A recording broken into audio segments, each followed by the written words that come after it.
Welcome to defence 72। आइए जानते हैं आज के कुछ मेजर डिफेंस अपडेट्स के बारे में।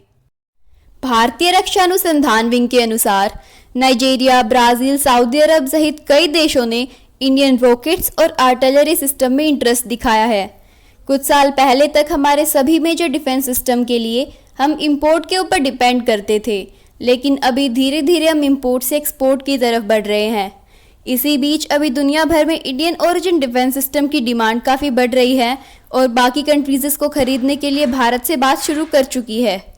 अब देखा जाए तो शुरुआत में कुछ साल पहले तक पूरी दुनिया भर में दो ही ऐसे मेजर कंट्रीज थे जो कि बाकी सभी देशों को वेपन सप्लाई करते थे, जिसमें यूनाइटेड स्टेट और रशिया थे। और ज़्यादातर जो नेटो अलाइड कंट्रीज़ नहीं थी और जिनके पास बजट की कमी थी, वे सभी रशियन सिस्टम के ऊपर काफ़ी डिपेंडेंट थे।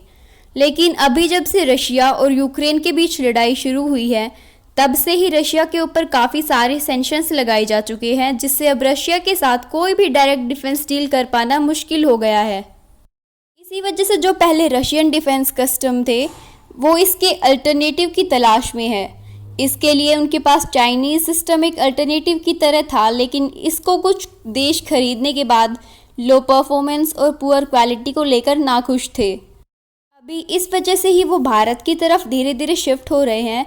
इस वजह से भी भारत के डिफेंस सिस्टम की डिमांड काफ़ी बढ़ने लगी है। अभी पता चला है कि मिडल ईस्ट रीजन और अफ्रीकन कंट्रीज़ इजिप्ट, सऊदी अरब, नाइजीरिया की तरफ से ऐसे और भी कई देश हैं जो भारत से रॉकेट और आर्टिलरी सिस्टम खरीदने के लिए बातचीत शुरू कर चुके हैं। और अभी आर्मेनिया भी इंडियन डिफेंस सिस्टम का मेजर कस्टमर बन चुका है और इसमें अपनी डिफेंस एक्सपोर्ट को बढ़ाने के लिए भारत की तरफ से सभी देशों को लाइन ऑफ क्रेडिट को ऑफर किया जा रहा है, जिससे हम और ज़्यादा कंट्रीज़ को हमारे डिफेंस सिस्टम को खरीदने के लिए अट्रैक्ट कर सकते हैं। और इनडायरेक्टली रशिया यूक्रेन की वॉर की वजह से भी अपने डिफेंस सिस्टम को ग्लोबल मार्केट में एक्सपोर्ट और डिस्प्ले करने में मदद हो रही है।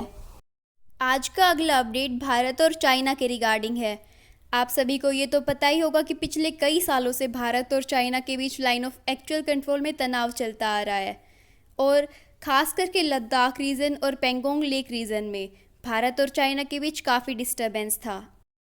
इसके बाद दोनों तरफ से पेंगोंग लेक पे पेट्रोलिंग को बेहतर करने का प्लान किया जा रहा था। चाइना की बात करें तो चाइना पेंगोंग लेक में अपनी बोट्स की मदद से इंडिया में घुसने की कोशिश कर रहा है और इनको काउंटर करने के लिए इंडियन आर्मी की तरफ से 2020 से 2021 के बीच Indian private sector company Sagar Defence and Engineering की तरफ से डेवलप किए गए बोट को भी खरीदने का फैसला किया गया था। और इनिशियली ऐसे 12 बोट्स को खरीदने का प्लान किया गया था, जिनको पेंगोंग लेक पे डिप्लॉय करने की बात करी जा रही थी। इन बोट्स में फॉरवर्ड और बैकवर्ड साइड कैमरा लगे हैं जो कि 360 डिग्री विजुअल प्रोवाइड कर सकते हैं। और इसके बाद इसमें 50 कैलिबर की रिमोट कंट्रोल मशीन गन को भी इंटीग्रेट किया गया है, जिसको रिमोट से ऑपरेट किया जा सकता है, जिसे कंट्रोल रूम में बैठकर दूर से ही पेंगोंग लेक पे नज़र रखी जा सकती है। इसमें नेविक सिस्टम का भी इस्तेमाल किया जा रहा है जो नेविगेशन में मदद करता है। साथ ही इसमें day night tracking radar system भी मौजूद है। और ख़ास बात यह है कि बेटर सर्विलियंस के लिए इन बोट्स में अपना खुद का यूएवी भी मौजूद है। ज़रूरत पड़ने पर सर्विलेंस के लिए यूज़ किया जा सकता है।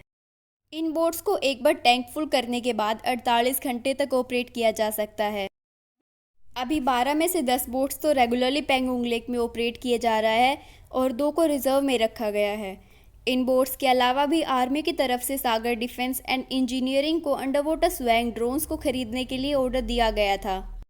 जिस तरीके से हम एयर में स्वैंग ड्रोन्स को ऑपरेट करते हैं, ठीक वैसे ही हम स्वैंग ड्रोन्स को अंडर वाटर कंडीशंस में भी ऑपरेट कर पाएंगे, जो कि ऐसे रीजन्स में स्मॉल साइज बोट्स को टारगेट करने के लिए अच्छा वेपन साबित हो सकता है। Thanks for watching, stay tuned for more such updates.